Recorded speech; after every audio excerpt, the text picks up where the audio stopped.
Welcome back, Design Junkies. If you enjoy the podcast, let us know with a like or follow, and get ready for mechanical engineering made simple. Simple, perhaps, but certainly not shallow.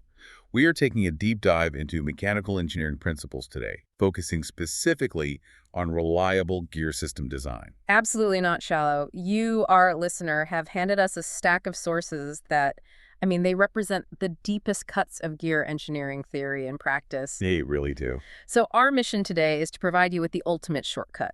We are tackling the most pressing, complex questions that keep experienced engineers up at night. Things like how to size gears correctly, how to quiet them down. And critically, how to prevent catastrophic failure in the field. The goal here is to move well beyond, the simple concept of two meshing teeth and basic geometry.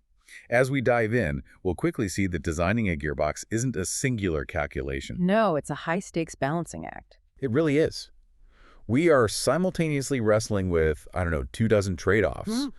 Balancing high torque requirements against high speed, controlling destructive heat buildup. Suppressing that intrusive acoustic noise and making sure the system survives under extreme, dynamic, multi-axis loads. It's a continuous battle against real-world messy physics. The kind of physics that spreadsheets often ignore. Exactly. So how are we structuring this deep dive to give you the most logical path through all this complexity? We will move step by step. We have to. We'll start logically at the foundation, fundamental sizing, load, and stress calculation, which is, the necessary bedrock. Okay. Then we'll pivot to the essential safety net, material science, specialized heat treatment, and protective safety factors. Got it. From there, we address the system's dynamic behavior, noise, vibration, resonance control. Then we'll zoom out a bit to look at external influences like alignment and housing flexibility before we conclude with the critical issues of thermal efficiency, lubrication, and finally, the definitive process of failure analysis. Perfect. Okay, let's unpack this starting right at the fundamentals you mentioned. How do I size a gear for torque, speed, and duty cycle? And I guess most importantly, how do I calculate tooth bending stress correctly?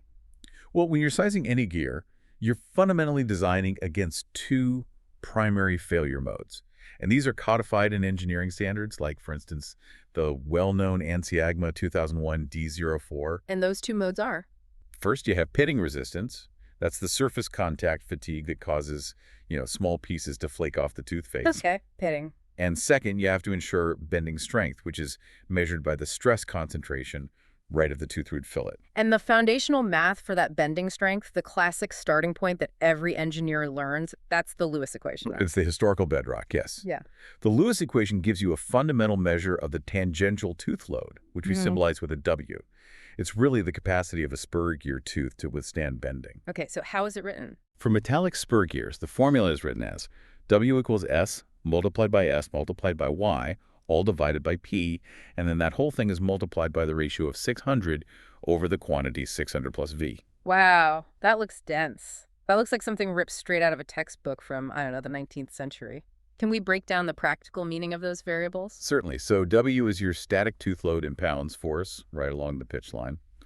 S is the safe material stress allowable, which is typically the static stress, in pounds per square inch. Okay. F is the face width in inches.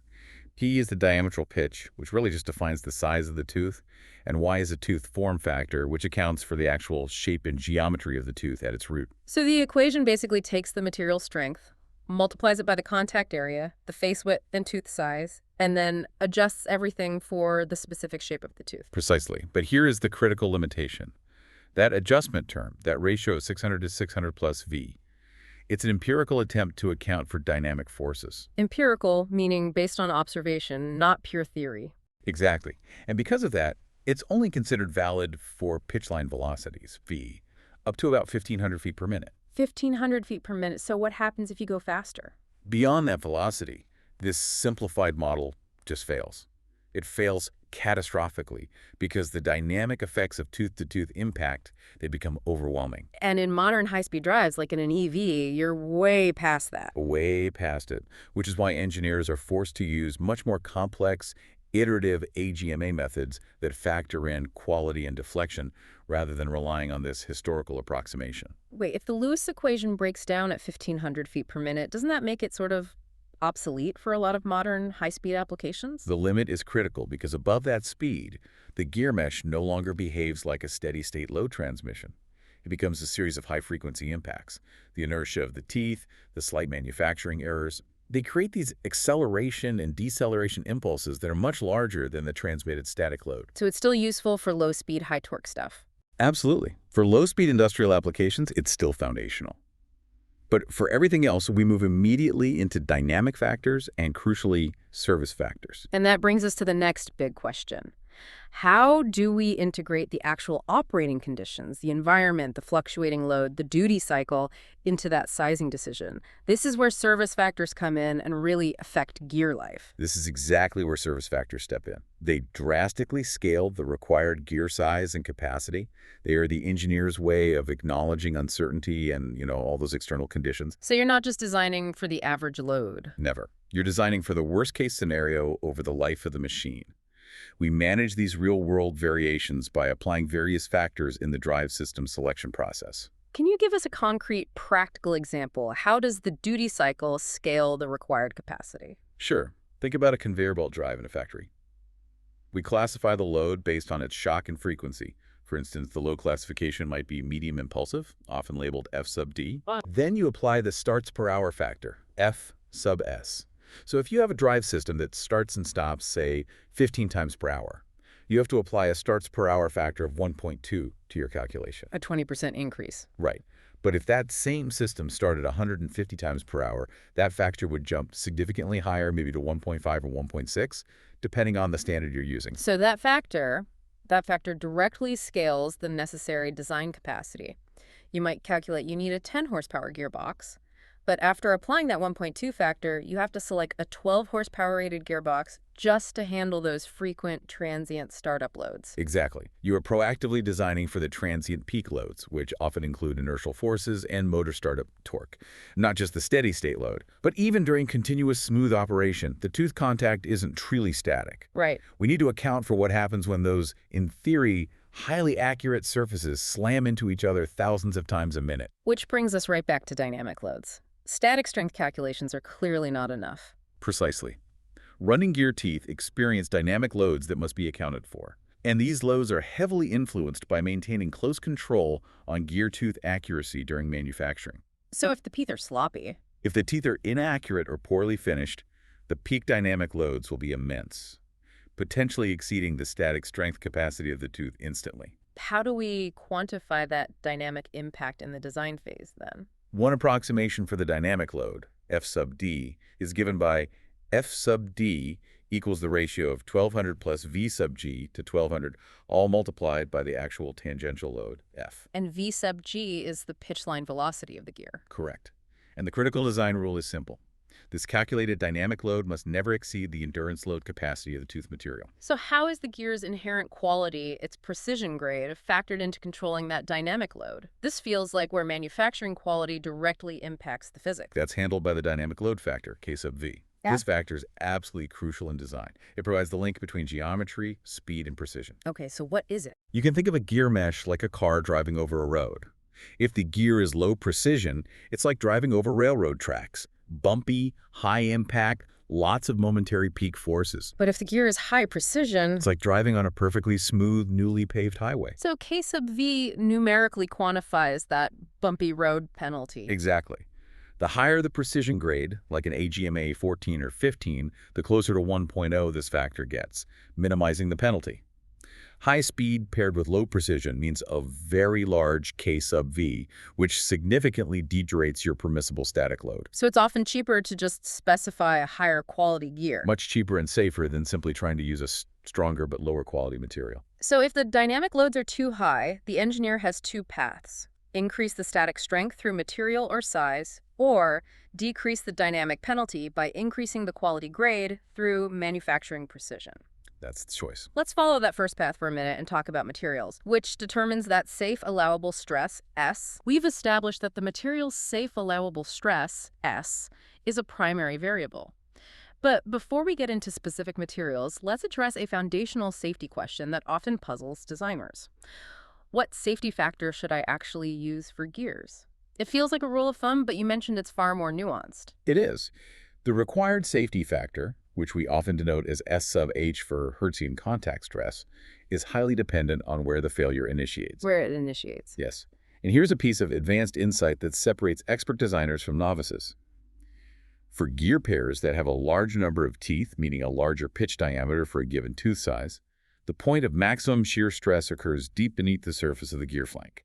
Beneath the surface, why does the geometry push the stress deeper into the material? It relates to the shape and size of the contact zone, the Hertzian contact patch. As that contact area grows, the peak stress zone, which is critical for failure, it moves away from the surface. So if that maximum shear stress point occurs beyond the effective case depth, that thin, hardened, wear-resistant layer from heat treatment, Then the gear is at high risk of a deep subsurface failure. It's often called case crushing. that completely redefines how you specify the alloy. The takeaway is, if I'm designing a huge wind turbine gear with 200 teeth, I should look immediately at the material's core strength, not just its surface hardness. Precisely. Because the stress is peaking deep inside. In these specific high tooth count, high load cases, the engineer must deliberately use a larger safety factor, S sub H, to ensure the relatively softer core material can handle that load, preventing the hardened case from collapsing prematurely. Speaking of material treatment, let's discuss that fundamental trade-off. What gear material should I use for high load versus high speed? We move from specialty steels to plastics depending on the constraints. For high-load, high-stress applications, you have to use specialized steel alloys. Standard carbon and alloy steel shafting typically falls in the Rockwell C hardness range of, say, 40 to 58. But for the really critical stuff, For the most critical applications, like auto or aircraft engine shafts that face extreme cyclic fatigue, you require high-strength specialty alloys. Things like E4130, E4140, and E4340. These are chosen specifically for their ability to maintain strength and integrity under extreme stress and heat cycling. and how does that trade-off shift when we talk about high speed, where friction and thermal management become the dominant problem? Let's consider the worm gear, which is fundamentally a low-efficiency device because of its inherent high sliding contact. The allowable stress factor, S subclimb, it varies dramatically based on the material pairing. So what's the best pairing? If you pair phosphor bronze, specifically a centrifugal casting, which gives you superior density, with an alloy steel that has been carburized and quenched, you achieve the highest speed limit, approximately 30 meters per second. That pairing excels at handling the friction and the heat. And if you choose a lower grade material, like brass, Contrast that with using brass, which might be limited to only 8 meters per second in a similar service. This huge difference exists because high speeds and sliding contacts are primarily limited by the high temperatures generated by friction. so the material choice dictates the thermal sealing. And thus, the maximum permissible speed before the lubricant film breaks down or the material itself just softens. That thermal limitation brings us to the other end of the material spectrum: plastics. Materials that trade strength for low friction, low cost, and noise reduction. Right, materials like MC nylon and acetyl copolymer. They're used widely because they're low cost, low friction, and very lightweight. They often serve in small precision applications like office equipment or consumer electronics. Yet there's a catch. There's a big catch. Their use introduces a critical dimensional control challenge that metal gears just don't face to the same extent. Which is? These plastic materials have large coefficients of thermal expansion, and they tend to absorb moisture. Sometimes they can swell by 1% of their size in high humidity. 1% is massive in gear terms. It is. It requires the designer to allow for a significantly greater backlash allowance than they would for metal gears. If you fail to account for that swelling, the gear train will lock up, generate immense force, or suffer catastrophic interference. You're essentially designing for the worst-case dimension in the harshest environment. So plastics trade strength for noise and cost, but introduce these huge dimensional control problems. Let's get back to those high-strength steel gears and address the heat treatment process. How hard is too hard for a gear tooth? Well, the entire purpose of heat treatment, particularly carburizing and quenching, is strategic. It aims for balance. A balance between what? You're trying to boost surface strength, creating a very hard, wear-resistant surface that can resist pitting, while at the same time preserving a ductile core underneath to handle bending fatigue without an immediate brittle fracture. It's a gradient of hardness. How do engineers define and measure that strategic balance? They look at the effective case depth. This depth is formally defined as the distance into the material where the hardness is greater than high 513, which is approximately HRC 50 on the Rockwell C scale. And that depth has to be controlled. Precisely controlled. For ground gears, where material has been removed after hardening, The effective case depth is specifically the residual layer depth that remains after grinding to the final dimensions. If that residual depth is too shallow, the case integrity is lost and the gear fails very rapidly. And if the gear is large or complex, like a helical ring gear, controlling the heat treatment process must be an incredible challenge, especially avoiding warping or that unwind distortion. Distortion control is paramount, especially for precision ground parts. Techniques like induction hardening are often used specifically to localize the heat and achieve strict dimensional tolerances. But the most critical stage is the quench. The most critical stage is the quench portion design. Factors like the cooling rate, the precise design of the fixture holding the gear, and the duration of the cooling process are all deterministically critical for controlling crown and unwind distortions in the gear tooth. Can you give an example? Sure. Manufacturers of extremely large wind turbine components, for instance, often use vacuum carburizing, followed by high gas pressure quenching, as a modern, clean, and highly controlled alternative to traditional atmosphere carburizing and press quenching. It leads to far superior dimensional stability. The precision required in that quench process alone is just astounding. Okay, let's shift our focus now from static strength and material integrity to the system's dynamic behavior. The next major challenge is ensuring the machine runs quietly. Right. So if a client asks, why is my gearbox so noisy at certain speeds? What's the first place the design engineer looks? It's not usually the motor, is it? They look at dynamic excitation. That's the immediate source of noise. And while excitations can come from external mechanical assemblies, motors, pumps, hydraulic cylinders, the most crucial and often most insidious source is the gear quality itself. So back to manufacturing. Back to manufacturing. Inaccurate and poorly finished teeth, excessive backlash, these are consistently identified as major contributors to peak dynamic loads and the resultant acoustic noise. They essentially excite the entire casing like a drum. So poor manufacturing quality translates directly into high-frequency impact loads, which generate noise. But beyond simple tooth imperfections, what's the primary vibrational source that an engineer needs to model in the shafting? The principal source of vibratory torques in the entire system is torsional vibration. This vibration is excited by the cyclical firing or pulsing of the power source, be it a piston engine, pumps, or even the ripple torque from an electric motor. And it travels through the shafts. It's transmitted through the shafting, causing the gears to excite the casing and the surrounding environment. This torsional vibration causes the most objectionable, often harmonic gear noise. To combat that noise, engineers use microgeometry adjustments. Can you explain in simple terms how design features like tip relief and crowning reduce gear noise? Sure. Tip relief and crowning are known collectively as flank modifications, or microgeometry adjustments. They're implemented during the design and machining process. And what do they do? They are design changes implemented precisely to compensate for the tooth deformation that is expected under the working load. When a gear tooth deflects under torque, it changes the ideal point of contact and can lead to sudden noisy impacts when a new tooth pair engages. So you are basically pre-denting the tooth geometry so that when the load hits, it straightens out perfectly and achieves smooth contact. Exactly, you've got it. These modifications strategically alter the tooth surface so that as the load is applied and the tooth deflects, the contact zone shifts smoothly to the optimal, quietest point. It ensures continuous, distributed load sharing and minimizes that instantaneous impact. That's genius in its simplicity, designing for the deformed state rather than the static one.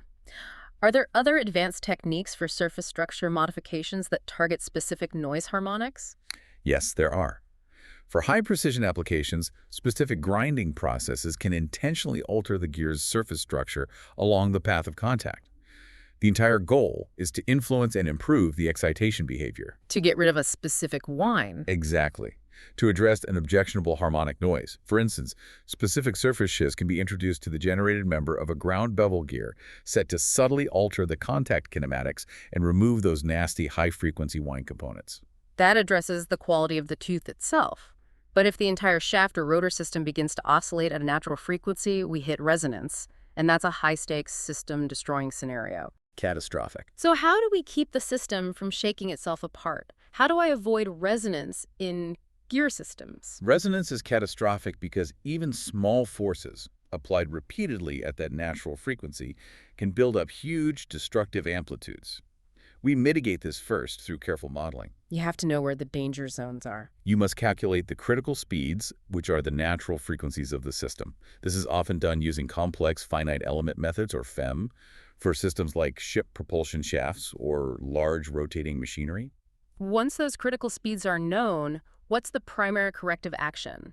You can't just tell the operator to avoid that speed range. Well, sometimes you do, but the primary action is shifting the critical speeds out of the operating range. If you increase the stiffness of the shafting in a system by a ratio, say alpha, then all the frequencies will increase by that same ratio alpha, assuming the inertia is constant. And there's a trick to it. Here's the key design leverage. Changes in stiffness made near a nodal point, a point on the shaft with minimal displacement, will have the maximum effect on shifting the natural frequency. And for inertia? Conversely, changes in inertia made near a loop, a point of high displacement, will have the maximum effect. So strategically placing stiffness or inertia changes gives the designer leverage over the system's frequencies. What if you can't shift the speeds enough due to, say, packaging constraints? Then you turn to active damping. Dampers of various types, like tuned viscous dampers, can be added. This is particularly necessary when torsional resonances are calculated to fall within a critical frequency range, typically plus or minus 10% of the limiting operational frequency. And specifically for the gear mesh itself in spur gear systems. The operating strategy is, it's non-negotiable. They must be operated either above or below the resonance point, avoiding that peak frequency altogether. This often means running a system at an artificially higher speed or strictly limiting operation below a critical range. Which is usually managed by a control software. Since that destructive vibration often originates with the engine or motor, how do we use couplings to achieve torsional isolation? Couplings are critical for decoupling the driven machinery from engine-excited torsional vibration. Take the example of the Tweeflex coupling, a specialized fluid-filled or flexible element coupling. Okay. It achieves isolation if the ratio of the coupling stiffness to the transmitted torque is kept below about 7:1. If that ratio is maintained, the major machine modes driven by the gearboxes are not excited by the source vibration. The coupling itself acts as a sacrificial spring element. It absorbs those high-frequency pulses before they reach the gear train. Precisely. That's a perfect segue because couplings often compensate for issues the system can't fix internally. Let's look at the external environment, the housing, the shafts, the bearings, and how they impact gear performance. We'll do it. So we've designed the perfect tooth and solved our vibration problem. Now let's talk about mounting. Improper mounting is a notoriously frequent cause of poor tooth contact and premature failure. How sensitive are gears to misalignment? What are the big errors engineers need to worry about? Gears are extremely sensitive to misalignment. It destroys the entire premise of the design, that the load is distributed evenly across the full face width. Misalignment concentrates the load, leading to pitting failure near the edges. What are the main culprits? There are three major external errors. First, the shafts are skew, meaning they are non-intersecting and misaligned. Second, a shaft angle error in the gearbox itself. And third, a mounting distance error, which changes the distance between the two shaft centers. Let's focus on that mounting distance error. It seems like the easiest one to mess up during assembly. How does that error practically affect the contact pattern on the tooth?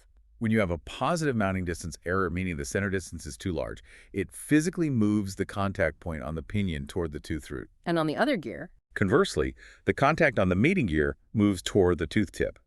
This has an effect similar to having a slightly smaller pressure angle on the pinion, and it concentrates the stress unevenly. And you can fix that. For bevel gears, yes, these errors are often diminished through field adjustment by adding or removing a backing shim to achieve the correct tooth marking test result. That highlights the need for precision beyond just the gear surface. We talk about gears and shafts, but the performance is fundamentally limited by the box they sit in. How do bearing stiffness and housing deflection affect gears? How does a designer account for all this flexibility? This requires an integrated design approach. The gear has to be treated as part of a flexible system, not a rigid component. Housing deflection and bearing stiffness are absolutely not isolated factors. They dictate the position of the shafts. They determine the positional accuracy of the shafts under load, which in turn dictates the exact load distribution across the gear teeth. Since the maximum capability of the gears relies on a uniform load distribution, this flexibility is a massive concern. So no more simple beam calculations for the housing. We need advanced analysis. Absolutely. For high-performance applications, engineers rely heavily on advanced computer-aided engineering, or CAE, and finite element analysis, FEA. Complex models are built that include the flexibility of all the components, the gears, the shafts, the bearings, the casing structure. And this simulates how the system deforms under load. Exactly. It simulates the system deflection under full load, predicting the resulting gear misalignments, and most importantly, the resulting contact patches. The contact patch is the ultimate measure of success, isn't it? It is. These simulated contact patches are then compared to physical tooth marking test results, where you literally paint the teeth and run them to verify the accuracy of the complex FEA model. If the simulation doesn't match the test, the design is flawed. This issue has to be severely compounded in planetary gear systems, where you have multiple planets trying to share the load. In an ideal planetary set, every planet transmits the exact same torque. But reality shows that manufacturing variations, the subtle effects of gravity, and critically, carrier-bearing clearance all result in unequal load sharing. And there's data on this. There is. Empirical testing in large industrial gearboxes has provided telling data. Gearboxes equipped with standard cylindrical roller bearings saw load-sharing factors as high as 1.16. Meaning one planet was carrying 16% more load than average. A 16% overload on one component dramatically shortens the lifespan of the entire gearbox. It does. However, gearboxes using tapered roller bearings, which offer better control over radial and axial positioning under load, manage to keep that factor lower, closer to 1.10. Which demonstrates that the type of bearing, a seemingly small decision, has a measurable and crucial impact on the load distribution. It proves the necessity of integrated modeling. Let's swing back to couplings. They are the forgiveness mechanism in the system. They have to accommodate the errors we've just discussed. Flexible couplings are essential for accommodating the inevitable combinations of misalignment: angular, parallel offset, and end float, which is axial motion. Manufacturers offer various types: chain flex, disc flex, gear flex, each capable of handling specific degrees of these misalignments. We mentioned hooks joints earlier in relation to vibration. Why are specialized couplings preferred over standard universal joints when constant velocity is required? This is crucial, particularly in sensitive drivetrain systems. A conventional hooks joint inherently induces cyclic pulsations or variation in rotational velocity when it's operating under high misalignment. The output speed actually speeds up and slows down twice per revolution. Even if the input is perfectly constant. Exactly. Specialized flexible drive shaft couplings are preferred because they are designed to transmit high torque and tolerate high misalignment without that cyclic speed variation, ensuring smooth, constant velocity transmission. So we design the gear itself, analyze the entire flexible housing and bearing system, and select couplings that compensate for the residual external errors. Our next major headache is what happens to the energy that isn't transmitted as useful power: friction and heat. The hidden costs. Efficiency is key, especially in modern EV powertrains where every watt counts. What causes sliding losses versus rolling losses, and where else does the efficiency drain occur in a gearbox? Gearbox efficiency is reduced by several sources of power loss. The most significant are elastohydrodynamic friction losses, EHL friction losses, in the tooth contacts themselves. This sounds complex. It involves both sliding and rolling action. The efficiency penalty comes from the energy required to shear the oil film trapped between the meshing surfaces. But beyond the tooth contact, you have other significant contributors. Like what? Bearing losses, seal losses, and churning losses. Churning loss is the energy wasted simply splashing or churning the oil around, especially in systems where the gears are submerged. This becomes a major factor at high rotational speeds. Which is why high-speed systems use an oil mist. Right, to minimize that drag. EHL friction is the major focus for efficiency optimization. To highlight the spectrum, conventional spur gears can be 97 to 99% efficient per stage. Worm gears, however, They're much lower. much lower. They can dip below 50% efficiency due to that high sliding component. And that's why new designs, like parallel axis self-locking gears, are being developed. They approach the efficiency of conventional gears and, critically, generate significantly less heat. Now let's tackle the symptom every engineer dreads. Why is my gearbox overheating, and how do I estimate heat generation in gears? Overheating is simply a failure of thermal balance. It occurs when the estimated heat generation within the system exceeds the system's ability to dissipate that heat. So heat in is greater than heat out. That's it. The first step in diagnosis is classifying the heat generation sources by magnitude. Is it the gear mesh, the bearings, or is it mostly churning loss? Engineers estimate heat generation by quantifying every source of power loss, P loss, which is the energy converted to heat, usually in watts. And you have to balance that against what the housing can get rid of. Correct. If your calculated P loss is too high relative to the thermal dissipation capability, you must add external cooling or accept thermal failure. And this brings us to the critical role of the lubricant. It's not just there to reduce friction. No, it serves a vital dual role. Yes, it reduces wear and friction, but equally important, it provides a crucial cooling effect by physically carrying the heat away from the contact zone. For high-speed, high-load applications, continuous spray or jet oil lubrication is often mandatory. And the oil itself is cooled. Often through a heat exchanger, specifically to control the temperature rise caused by that high-frequency meshing action. If the lubricant fails to maintain that separation and cooling, what are the primary failure modes we see, particularly micropitting and scuffing? We classify these as microfailures tied directly to lubrication breakdown. Micropitting is a surface fatigue phenomenon on highly loaded, case-hardened gear flanks. The key contributors are local stress, surface roughness, sliding speed, and, critically, the lubricant's properties. It looks like a gray, matte surface. Right. Exactly. But here's an important nuance. A certain limited level of micropitting is sometimes permissible. It can actually lead to a slightly improved, more stable flank condition after a break-in period. It's when it becomes progressive that it's a serious failure. And scuffing, that sounds much more violent. It is. Scuffing is a severe failure mode, often seen in highly loaded hypoid gears where sliding velocities are maximum, like a vehicle differential. It's caused by a brutal combination of high sliding velocities and high contact stresses, which leads to instantaneous welding and tearing of the contact surfaces. The metal is ripped apart. And lubricants can help prevent that. Lubricants and their extreme pressure, or EP additives, have a profound influence on scuffing resistance. That seems like an area where surface finishing technology could provide a massive safety net. Let's talk about isotropic superfinishing, or ISF. ISF is a crucial chemical-mechanical finishing process that dramatically improves surface integrity beyond standard grinding. For scuffing resistance, tests have demonstrated that isotropic superfinished SAE 9310 alloy specimens show at least a 40° Fahrenheit higher lubricant temperature threshold before scuffing occurs. Compared to standard ground gears, a 40-degree buffer is enormous in thermal management terms. It is a huge safety factor. It essentially extends the life of the lubricant. Furthermore, this technology has been shown to increase a gear's resistance to contact fatigue pitting by a factor of 3. Then bending fatigue. Bending fatigue resistance by at least 10%.